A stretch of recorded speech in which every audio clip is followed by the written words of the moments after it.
O presidente Jair Bolsonaro publicou um vídeo de uma parada em Barra dos Coqueiros, no Sergipe, quando participou da abertura ao tráfego na ponte sobre o São Francisco nas obras de duplicação da BR-101 Nordeste, na divisa entre Sergipe e Alagoas. O presidente disse: a estrutura aguardava desde 2017 a construção das vias de acesso, obra retomada em 2019 e entregue. Ontem, o presidente mencionou que publicaria o vídeo ao responder a perguntas da velha imprensa sobre pesquisas eleitorais. Bolsonaro disse: não comento, sabe por quê? Agora estão dizendo que estou bem, né? Lá na frente, se eu falar que foi fraudada. Eu não acredito em pesquisa. O Datafolha mesmo disse em 2018 que eu perderia para todo mundo em um hipotético segundo turno. E outras pesquisas diziam que eu nem iria. As pesquisas são manipuláveis. A maior pesquisa que eu posso ter, vou divulgar um vídeo meu numa parada inopinada na Bahia, fiz agora. O povo tá com a gente, gosta, conversa, eu tô no meio deles. Tiro fotografia, faço brincadeira. Até alguém xingar a gente faz parte, não dou bola pra isso. Fui ao treino do Flamengo, meia dúzia me xingou ali. Parte da imprensa, foi vaiado.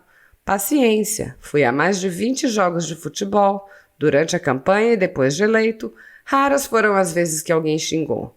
É direito dele não gostar. Paciência. Jesus Cristo não agradou todo mundo porque eu iria agradar. Assista.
Boa tarde, pessoal. Hoje eu tô aqui com o Dr. Geraldino, que é um dos advogados dos 300 do Brasil, e nós vamos falar sobre o inquérito 4828, que é conhecido como o inquérito dos atos antidemocráticos. E é por causa desse inquérito que hoje eu estou presa aqui no Distrito Federal. Por enquanto no Distrito Federal, né? Porque eu vou voltar para Campos, vocês me aguardem aí na planície.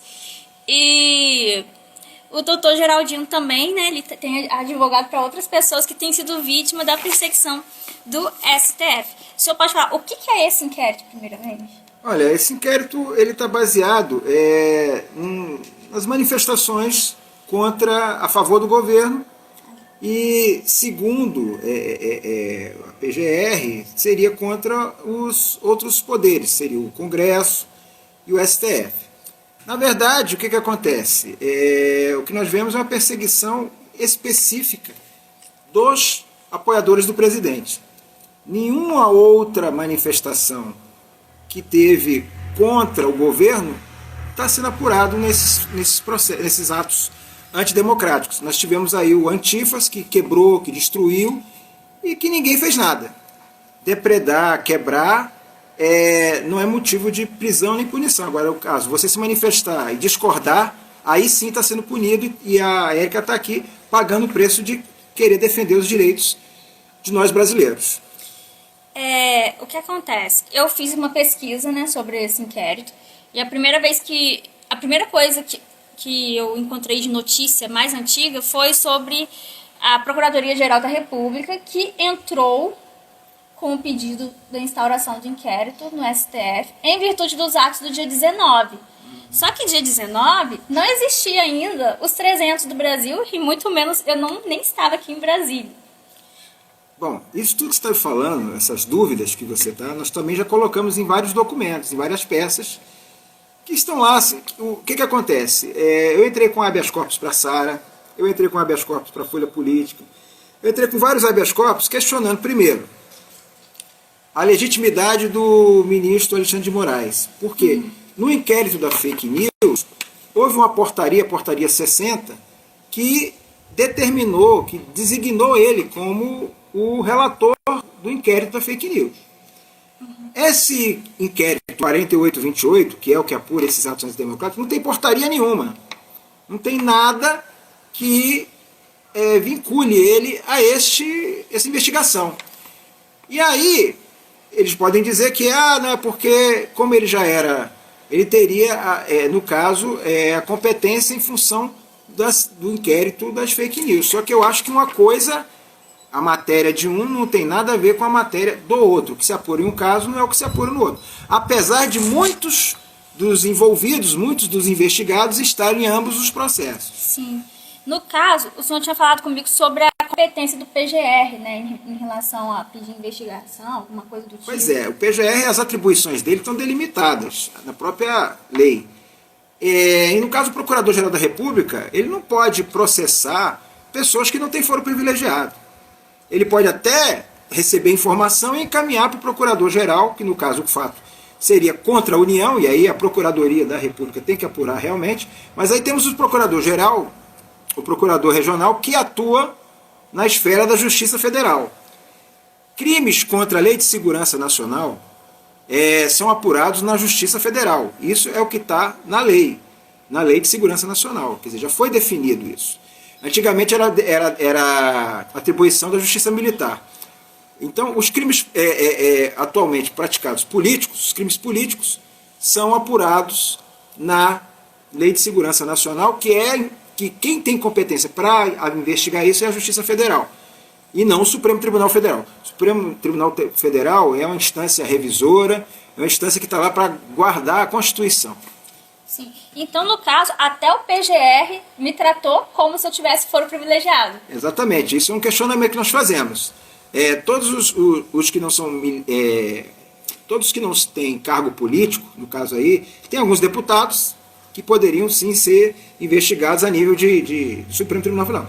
Agora, tem decisões no próprio Supremo Tribunal Federal em que já se definiu que não há foro privilegiado, mesmo que haja litispendência. O que é litispendência? Mesmo que você tenha um processo esteja vinculado com algum deputado, os deputados respondem no Supremo Tribunal Federal e você responde na Justiça Comum. No caso aí seria a Justiça Federal. Tá. Vou recapitular aqui para o pessoal. Eu me chamo Érica, eu sou de Campos dos Goytacazes, estado do Rio de Janeiro. Eu vim para Brasília no dia 22 de maio participar do acampamento dos 300 do Brasil. Eu nunca fui liderança, eu nunca fui influenciadora digital, eu não sou deputada, eu não sou ministra. O senhor até falou isso, que eu estava sendo tratada como se eu fosse ministra também.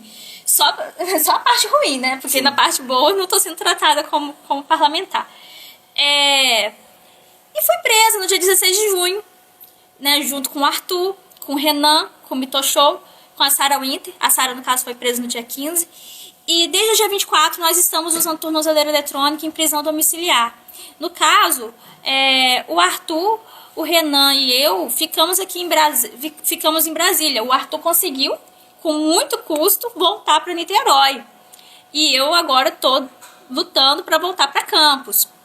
E assim, eu não sei qual é. Até hoje, quando o oficial de justiça chegou na prisão, a Sarah perguntou: qual é o nosso crime? Ele não soube dizer. No caso, qual é o meu crime, doutor? Não tem exatamente o que estão fazendo. Eles estão tentando arrumar uma tipificação para o seu crime. Estão querendo te enquadrar na Lei de Segurança Nacional. Bom, a Lei de Segurança Nacional, para que você infrinja um artigo, lá, você teria que ter o dolo real. Você primeiro tem que ter o perigo real.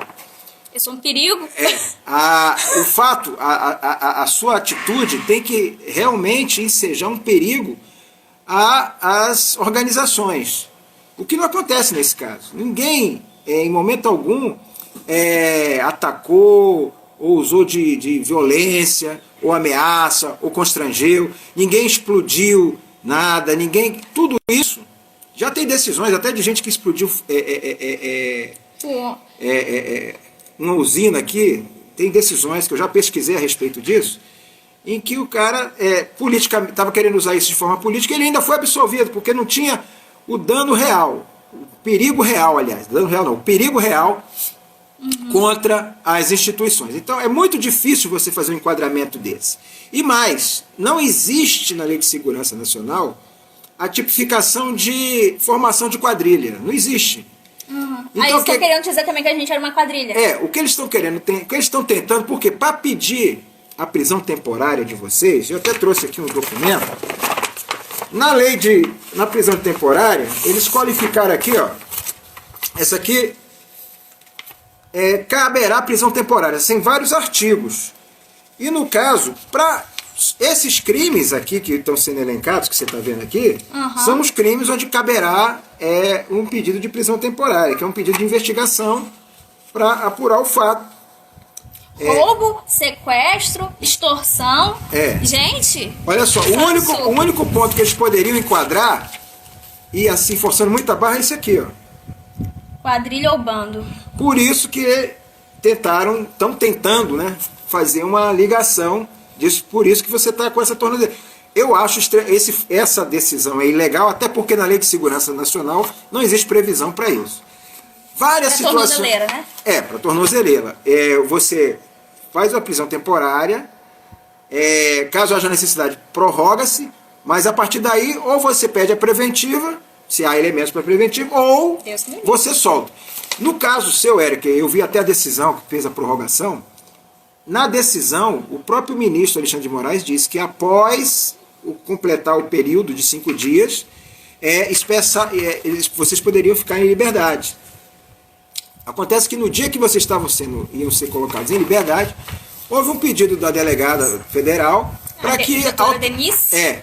A Denise? Sem nenhuma base legal para isso, pediu, e a Procuradoria também foi favorável, Procuradoria que atua nesse caso, ao meu ver, ilegitimamente, para que convertesse isso em medidas cautelares, mesmo sem previsão legal na Lei de Segurança Nacional, que é o que estão atribuindo a ele.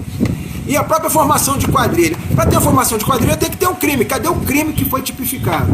Ela está aqui em Brasília, respondendo ao inquérito, que ela sequer foi indiciada. Ela já está aqui há quase 3, 4 meses sem ser indiciada, sem ter um motivo. E a gente, nós advogados, estamos sem ter acesso aos autos. Esses documentos que estão aqui na minha mão, que foram disponibilizados, eu advogo para vários, foram disponibilizados para várias pessoas, são 6 ou 7 volumes. Só disponibilizar aquilo que é interesse deles. A maioria dos fatos aqui, o que a gente vê é uma tentativa de criar um nexo entre as manifestações e a presidência da República. O senhor tinha falado, tudo aqui que está escrito aqui é para tentar incriminar o presidente. Exatamente. Vocês entenderam? Aí muita gente tem feito essa pergunta para mim, doutor. Algumas pessoas, até na minha cidade, que eu falo sobre manifestações, falam que estão desanimadas de participar de manifestações porque nas manifestações elas veem que estão defendendo um presidente que não nos defende. Qual a posição do presidente nisso tudo? Ele pode nos dar um apoio? Olha, eu acho que o presidente ele está agora fazendo o que é certo. Ele está trabalhando, a população toda está vendo que ele está sendo boicotado. No caso aí do coronavírus, sempre esteve certo, ele sempre defendeu a cloroquina, ele sempre defendeu que as pessoas trabalhassem, e quem sempre foi contra isso? São os mesmos que prenderam vocês. Então, é isso que vocês estão se manifestando. Pensem nisso. Vocês não estão se manifestando em defesa do presidente. Se o presidente cair, virá outro que vai prejudicar vocês. Vocês estão defendendo o seu voto, vocês estão defendendo os nossos direitos de nos manifestarmos. Os princípios que a gente acredita e que esse homem representa. Exatamente. Que caindo o Bolsonaro, gente, só ele para aguentar isso tudo. Outro não aguentaria. Ele suportou uma facada, ele poderia ter desistido. E ele não desistiu. E isso que eu falo pra vocês, eu tô aqui preso, vou parar na colmeia, né? Na penitenciária, tratada como se fosse uma bandida qualquer. E eu não desisti. E eu não vou desistir, tá?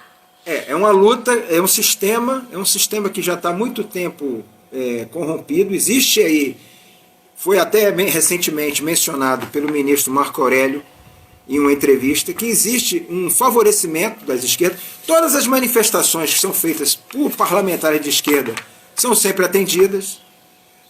Recentemente, o próprio ministro Alexandre de Moraes impediu que o presidente nomeasse o delegado, que seria o superintendente da Polícia Federal. Isso é uma atribuição do presidente da República. Houve uma interferência a pedido de um partido de esquerda. Então, o que está sendo feito é uma tentativa de inviabilizar o governo. Que não está acontecendo. O governo está conseguindo se viabilizar.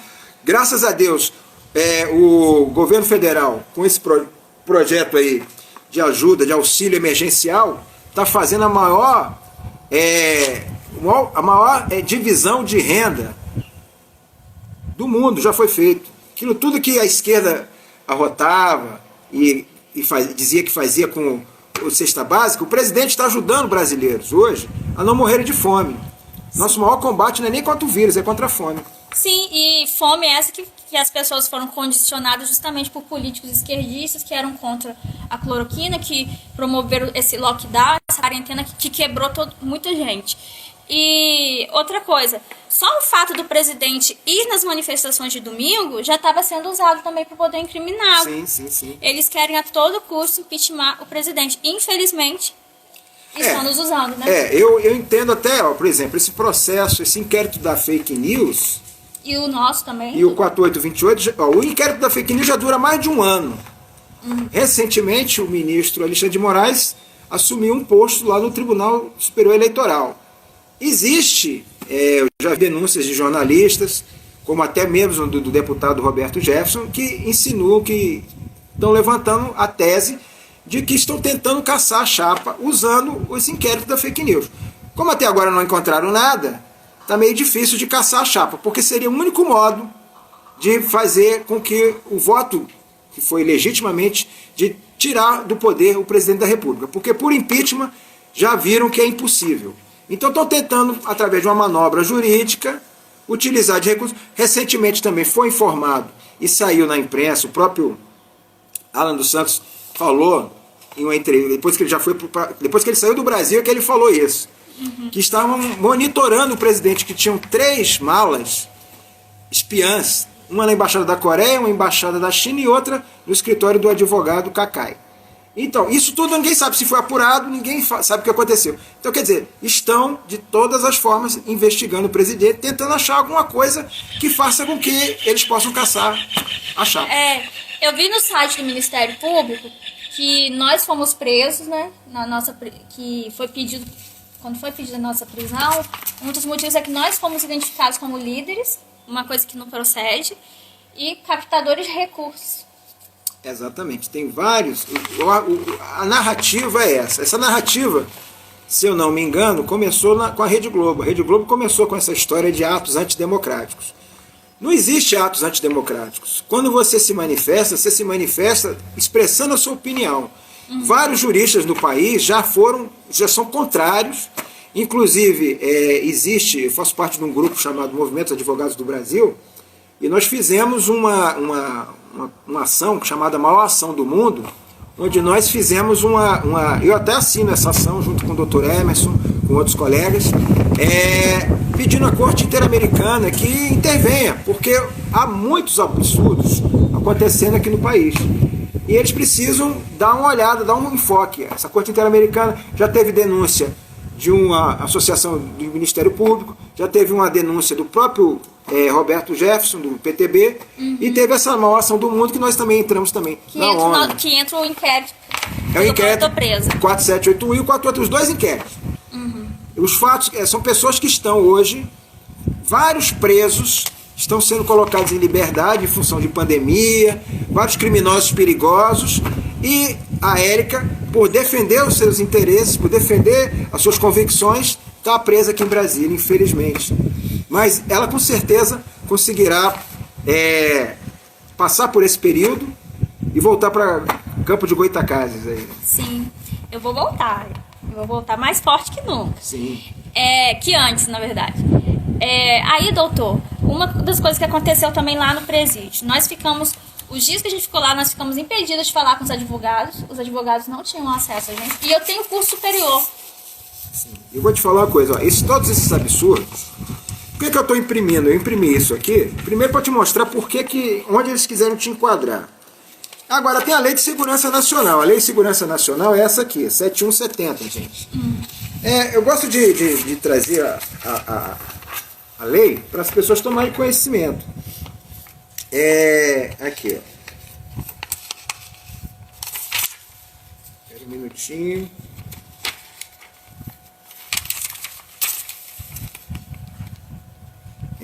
Aqui, ó. Durante as investigações, a autoridade que presidiu o inquérito poderá manter o indiciado preso ou sob custódia pelo prazo de 15 dias, comunicando imediatamente o fato ao juízo competente. Nesse caso aqui, juiz e autoridade são os mesmos. Em caso de justificar a necessidade, esse prazo poderá ser dilatado por mais 15 dias, por decisão do juiz a pedido do encarregado do inquérito, ouvido o Ministério Público. A incomunicabilidade do indiciado no período inicial das investigações será permitida pelo prazo improrrogável de no máximo 5 dias. Vocês ficaram quantos dias sem comunicar com o advogado lá? 8 dias. E aqui tem um terceiro. O preso ou custodiado deverá ser recolhido e mantido em lugar diverso do destinado aos presos por crimes comuns, com estrita observância do disposto. Então, ela não poderia estar presa na colmeia nem a Sara. Isso aqui é um crime político, eles não são criminosos, não são bandidos. Nunca cometeram crime nenhum na vida, a única coisa que eles estão respondendo é porque defendem os direitos, as garantias, o direito de você falar, o seu direito, o seu voto. É por isso que eles estão aqui. Infelizmente, nós estamos vivendo uma certa ditadura, assim.